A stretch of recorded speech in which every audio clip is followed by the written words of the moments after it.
सनातनियों, कब तक हम ये सब आराम से बर्दाश्त करते रहेंगे। 28 लोग भाईचारे की भेंट और चढ़ गए कश्मीर में, जहां हमारे सनातनी भाई बहन लोग घूमने फिरने गए थे। एक तो वो परिवार था जिसकी शादी सिर्फ 8 या 10 दिन पहले हुई थी और उस बच्चे की उम्र 25 साल थी और उसको मार दिया गया।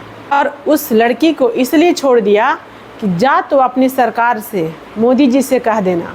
ये हमारा मैसेज है। तो यह हमारा कहने का मतलब है कि भाईचारे का भेंट चढ़े 28 सनातनी, कम से कम 28। और जो कहते हैं कि आतंकवाद का कोई धर्म नहीं होता, पता नहीं कैसे वो कह लेते हैं, कहाँ से वो हिम्मत लाते हैं ये कहने की। परंतु धर्म पूछ पूछ के गोलियां चलाई गई। वहाँ जाति नहीं पूछा, धर्म पूछा। अर्थात जो इस्लाम को नहीं मानेगा और जो हिंदू होगा, सनातनी होगा, उसको मार दिया जाएगा, चाहे वो किसी भी जाति का हो। और तीसरी बात हम आप सबसे कहना चाहते हैं, तीसरी बात मैं आप सब लोग से कहना चाहूँगी कि वो जो कसाब जब मुंबई में हमला हुआ था तो उसके हाथ में कलावा था और वो ये भ्रम में डालने के लिए आया था, वो पाकिस्तानी आतंकवादी कसाब। तो उसको देखकर लोगों ने कहा था कि हिंदू आतंकवाद। अब इतने लोगों को धर्म पूछ पूछ करके जो जाने ली है, उन लोगों से मैं पूछना चाहूँगी जो उस समय कह रहे थे हिंदू आतंकवाद, तो क्या अभी कोई कह पाएगा इस्लामिक आतंकवाद?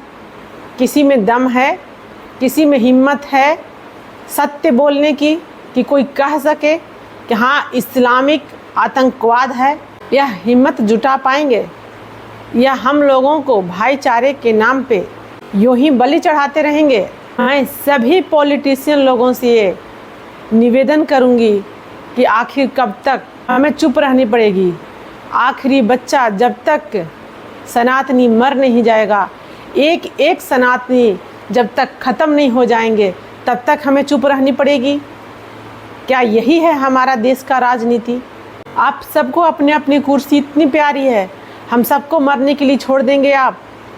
क्या सनातनी हिंदू इसलिए आपको वोट करते हैं, इसलिए आपको उस कुर्सी तक पहुंचाते हैं, इसलिए आपको वहां बैठाते हैं?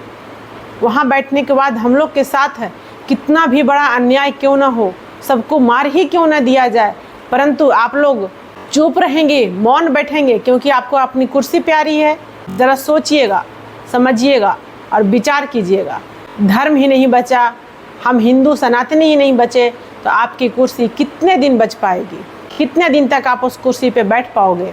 कौन भरेगा उस बच्ची का दुख जिसका 6-7 दिन 10 दिन पहले शादी हुई और उसका सुहाग उजड़ गया? और हम लोग इसलिए मौन बैठे हैं ना क्योंकि हम लोगों के घर से कोई नहीं गया। अगर हमारा घर में से भी जाता तो हमारा भी खून खौल रहा होता। यही हमारा दुख है और यही हम सोच सोच करके भी परेशान हैं। और यही हम सभी हिंदुओं से पूछना चाहते हैं। हम उस भूमि के रहने वाले हैं जहाँ माँ दुर्गा महिषासुर का वध करती है, जहाँ की देवियाँ भी इतना प्रबल होती हैं कि लक्ष्मीबाई जैसे अंग्रेज़ों को भगाने पे मजबूर कर देती हैं, कितनी लाशें बिछा देती हैं। हम उस देश और उस मिट्टी के रहने वाले हैं। हमारे यहाँ भगवान का अवतार होता है दुष्टों को मारने के लिए, दुष्टों को दमन करने के लिए। और हमारा क्या कर्तव्य है? बस यही, हम सिर्फ घर में बैठ कर के न्यूज़ पढ़ते रहें, यूट्यूब पे, फेसबुक पे, और हम एक दूसरे को सिर्फ मैसेज देते रहें? नहीं, अब समय आ गया है इन आतताइयों को मुंहतोड़ जवाब देने का। जो गोली की भाषा समझते हैं उनको गोली की भाषा समझाइए, जो बोली की भाषा समझते हैं उन्हें बोली की भाषा समझाइए।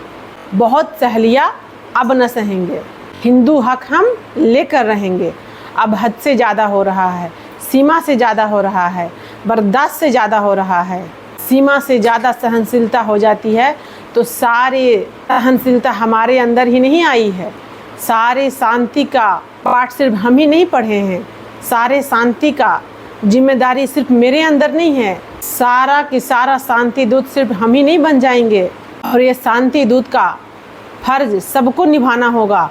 और मैं फिर कह रही हूँ कि एक बार फिर इस आतंकवाद का सरकार को मुंहतोड़ जवाब देना होगा।